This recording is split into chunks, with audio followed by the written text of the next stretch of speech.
Assalamualaikum warahmatullahi wabarakatuh. Perkenalkan, kami dari kelompok 6 yang beranggotakan Rao Desyang 220202591 dan Kamal Ahta Radawi 22020250102. Kami berasal dari Fakultas Ekonomi dan Bisnis Universitas Muhammadiyah Profesor Dr. Hamka dengan matkul akuntansi biaya yang diampu oleh Pak Bambang Tutuko. Kali ini kami akan membahas materi tentang biaya bahan. Biaya bahan baku adalah bahan yang nantinya akan menghasilkan produk jadi. Bahan baku yang diolah di perusahaan manufaktur dapat diperoleh dari pembelian lokal, impor, atau pengolahan bahan sendiri.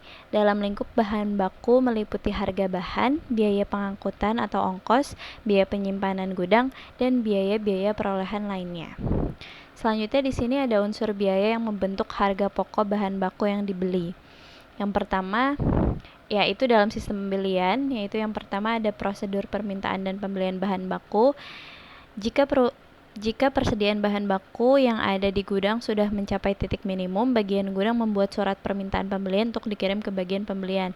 Selanjutnya ada prosedur order pembelian. Bagian pembelian melaksanakan pembelian berdasarkan surat permintaan pembelian dari bagian gudang. Bagian pembelian harus memilih pemasok terbaik dari segi kualitas dan harga. Setelah itu bagian pembelian membuat surat order pembelian yang ditujukan kepada pemasok. Yang selanjutnya ada prosedur penerimaan bahan baku. Pemasok mengirimkan bahan baku sesuai dengan surat order pembelian, dan bagian penerimaan bahan baku harus mencocokkan antara surat order pembelian dengan fisik nyata. Selanjutnya ada prosedur pencatatan dan pencatatan penerimaan bahan baku di bagian gudang. Setelah bagian penerima menyerahkan ke gudang, bagian gudang harus mencatat jumlah bahan baku yang diterima dalam kartu gudang.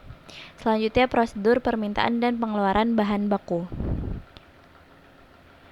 Bagian gudang mengisi jumlah bahan baku yang diserahkan pada kolom atau diserahkan dalam bukti permintaan barang. Yang terakhir ada prosedur pencatatan utang yang timbul dari pembelian bahan baku. Setelah bagian pembelian menerima faktur dari pemasok, lalu faktur akan diberikan tanda tangan oleh bagian penerima sebagai tanda persetujuan. Selanjutnya ada biaya yang diperhitungkan dalam harga pokok bahan baku yang dibeli, yaitu yang pertama biaya angkutan diperlukan sebagai tambahan harga pokok bahan baku. Yang kedua, biaya angkutan diperlakukan sebagai tambahan harga pokok bahan baku yang dibeli. Biaya angkutan diperlukan sebagai tambahan harga pokok bahan baku. Terdiri dari A. Perbandingan kuantitas jenis setiap bahan baku yang dibeli. Contohnya,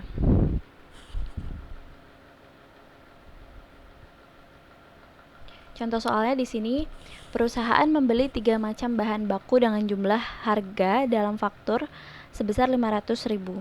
Biaya angkutan yang dibayar untuk ketiga macam bahan baku tersebut adalah sebesar 300.000.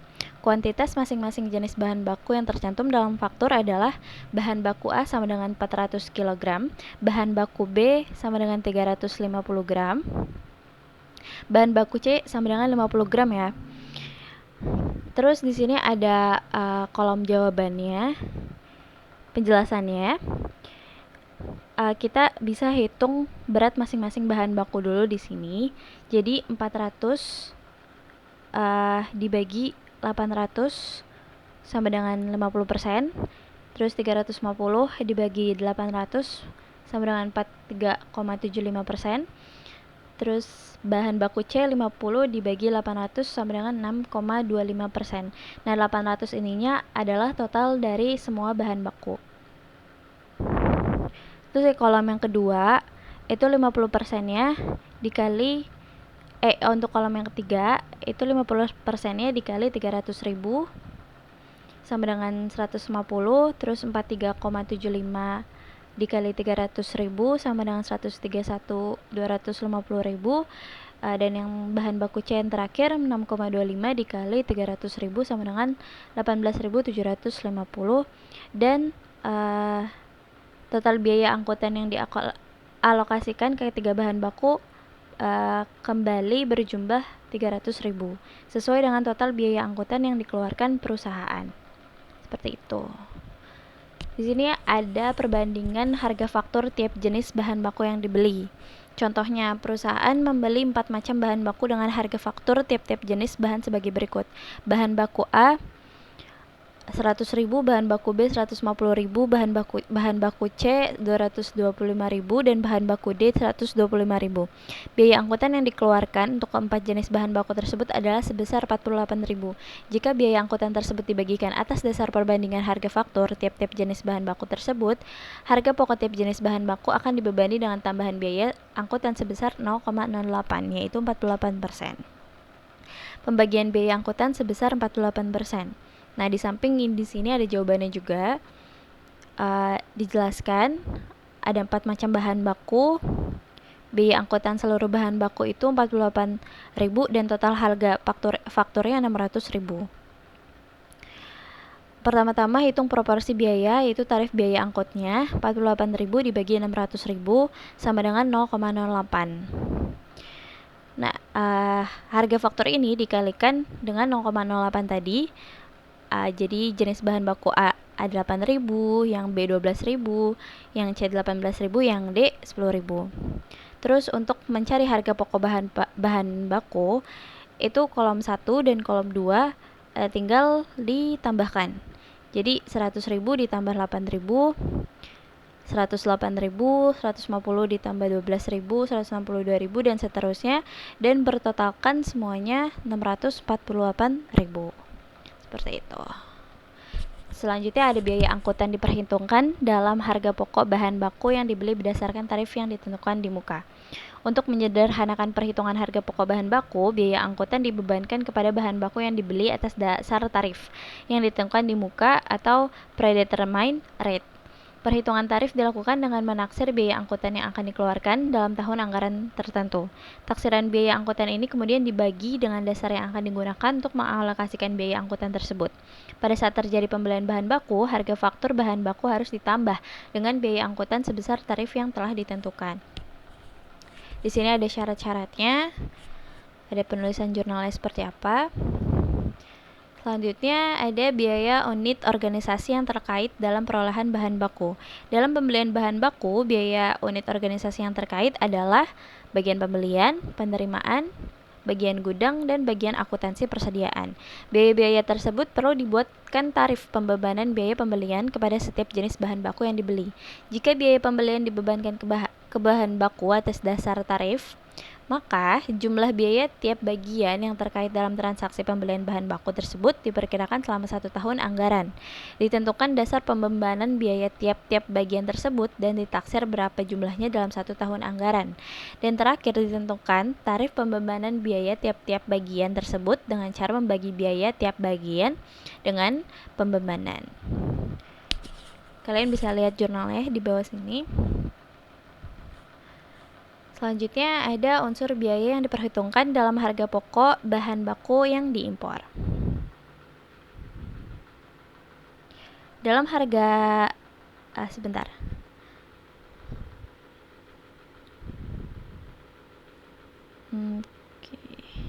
Dalam harga C, I, dan F, yaitu cost, insurance, dan freight, pembeli menanggung biaya-biaya untuk mengeluarkan bahan baku. Sebagai contoh, mengeluarkan bahan baku dari pelabuhan pembeli dan biaya-biaya lain sampai dengan barang tersebut diterima di gudang pembeli. Dalam harga cost, insurance, dan freight, biaya angkutan laut beserta asuransi lautnya sudah diperhitungkan oleh pihak penjual dalam harga barang. Selanjutnya akan dijelaskan oleh teman saya, Kamal, dipersilahkan. Oke, jadi slide berikutnya adalah penentuan harga pokok bahan baku yang dipakai dalam produksi. Prosedur permintaan dan pengeluaran bahan baku. Yang pertama, pengisian bukti permintaan barang (BPB) diisi oleh bagian produksi saat membutuhkan bahan baku. Informasi yang dicantumkan: 1. Nomor urut permintaan, nama dan kode kelompok, nomor urut barang, jumlah satuan bahan baku yang diminta, pusat biaya yang membutuhkan. Yang kedua, otorisasi. BPB harus disetujui diotorisasi oleh pihak yang berwenang. Yang ketiga, penyerahan ke bagian gudang. BPB yang sudah disetujui dibawa ke bagian gudang. Yang keempat, penyediaan bahan baku. Gudang menyiapkan bahan sesuai BPB. Gudang mengisi kelompok diserahkan pada BPB. Penentuan harga pokok bahan baku yang dipakai dalam produksi. A. Prosedur permintaan dan pengeluaran bahan baku. Yang kelima, persetujuan kepala gudang. Kepala gudang menyetujui penyerahan bahan baku. BPB kemudian dikirim ke bagian akuntansi.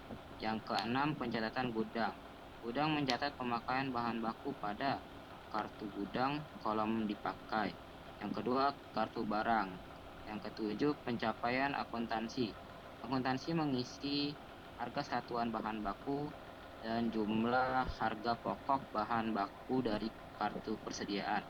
Diserahkan ke pemegang jurnal untuk pencatatan. Metode pencatatan biaya bahan baku. Yang pertama, metode mutasi persediaan. Cocok untuk perusahaan dengan metode harga pokok pesanan. Pemantauan persediaan dilakukan terus-menerus. Yang kedua, metode persediaan fisik. Cocok untuk perusahaan dengan metode harga pokok proses.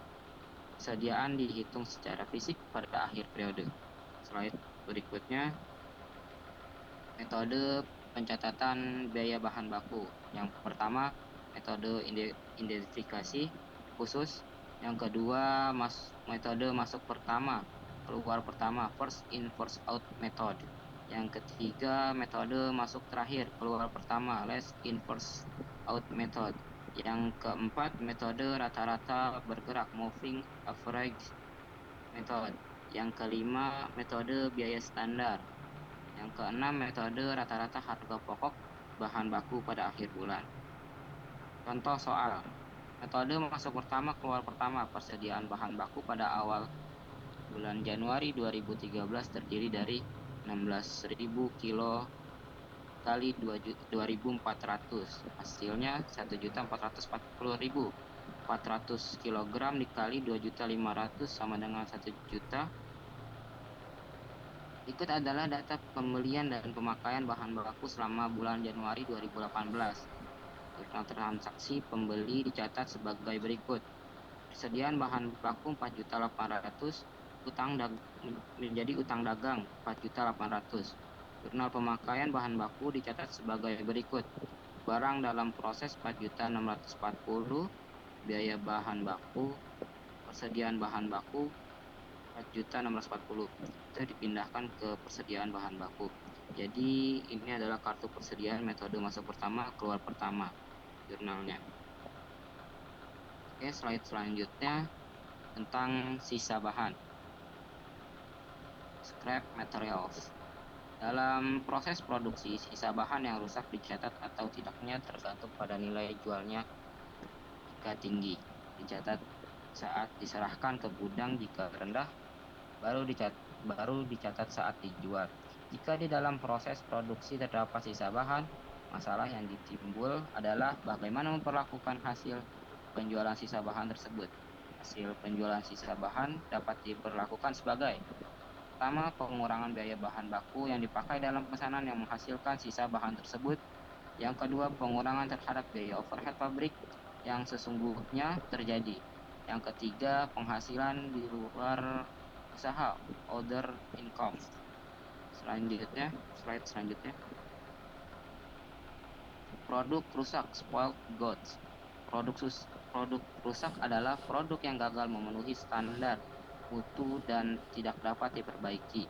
Berbeda dengan sisa bahan yang belum menjadi produk dan belum menyerap seluruh biaya produksi. Yang kedua, produk cacat, defective goods. Produk cacat adalah produk yang tidak memenuhi standar mutu namun masih dapat diperbaiki, dan biaya perbaikannya dibebankan sesuai penyebabnya, baik langsung ke pesanan khusus jika tidak bisa terjadi, atau ke seluruh produksi melalui biaya overhead jika merupakan kejadian umum. Ya, mungkin cukup presentasinya. Oke, terima kasih Kamal. Demikian presentasi yang bisa kami sampaikan. Semoga apa yang disampaikan bisa bermanfaat untuk yang mendengar. Akhir kata, Mohon maaf bila ada kesalahan. Wassalamualaikum warahmatullahi wabarakatuh.